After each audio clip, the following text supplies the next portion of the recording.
Good morning. It is Friday, August the 10th, 2018. It's about 8 o'clock in the morning maybe, and I had a great workout at the gym, but I wanted to come to the lake again today, and I love it. I love the crash of the waves. I know you can hear it, but that's calming to me. In the middle of a storm, I love to come watch the lake, and I love watching the waves crash over the rocks. And sometimes, if I'm feeling really overwhelmed, I sometimes just wish that I was sitting on the rocks and letting the waves just come over me. It's a great feeling. So the lake is my place to breathe. And I know I'm going to take advantage of it now, because living in Snow, Ohio, and even when there's not snow, I'm not going to want to be here when it's cold weather. I'm not going to want to be here standing outside freezing cold, especially after coming to the gym. Are you nuts?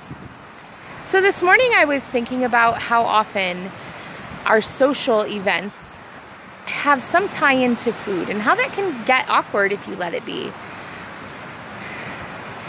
You know, I used to go out with friends and then feel bad if I wasn't doing what they were doing. I've never felt bad about not drinking alcohol. I do drink alcohol sometimes, but I've never felt bad about not drinking alcohol or anything of that nature. But when it came to food and social events, there was always in my head this weird taboo, this weird moment of, well, you need to eat something to be polite. No, I actually don't. And I took my son last night and we went with some friends. They played at a park, had a good time, and then we took the kids to ice cream. Did I get any? No. Could I have? Sure. I could have. I'm not against treating myself. It's not cheating. Cheating gives that yucky, bad connotation. Treating is fine. And after hard work, we all deserve some treats every now and then, right? But yes, I could have eaten that ice cream. I could have bought ice cream. But I've also come to realize and finally admit to myself, after years of really knowing it, ice cream makes me sick. Within 10 minutes of eating ice cream, I am throwing up. So it's really not worth it. But also, I didn't want it.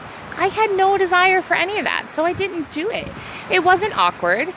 My son enjoyed himself. In fact, he went through 2 popsicles and a cup of ice cream.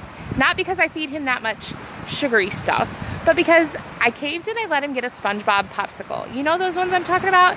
They're awful. And it was dripping all over him, so I was doing the mom thing, and I was just gonna lick the bottom of it to help get the drips off so he wouldn't be as food colory of a yucky mess.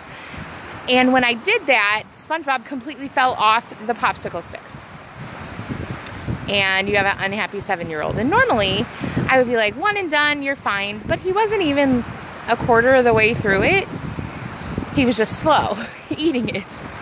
So I went and I bought him Spider-Man. Well, sure enough, he's partway through eating Spider-Man, and Spider-Man's head falls off the stick. And then you have an erupted 7-year-old full of emotional distress. It was not pretty. And I wasn't going to get him another one. I told him, you know, you had 2, the equivalent of 1. But sure enough, the friends that we were with, they felt really bad, and they went and bought him ice cream in a cup. So even my 7-year-old realized that sometimes you do things, you try it and you fail. So you try again and it fails. So he realized, and he said, I don't want any more guys falling off sticks like that. I want something in a cup. So my son even realized at the age of 7 that through trial and error and experience, you have to change up what you're doing. So not only was it a valuable lesson for me to remind myself that I don't have to partake in eating just because other people are eating, especially if I don't want to eat it, and trial and error and do things to make it for you. At the gym, there's a sign and it says fitness made personal, and I love that because it is personal. It's not just about these are exercises that'll help, but these are exercises that'll help you. This is how you can further your journey. So I hope this is really kind of a pump up for your weekend. Have a great one, and I will see you again soon.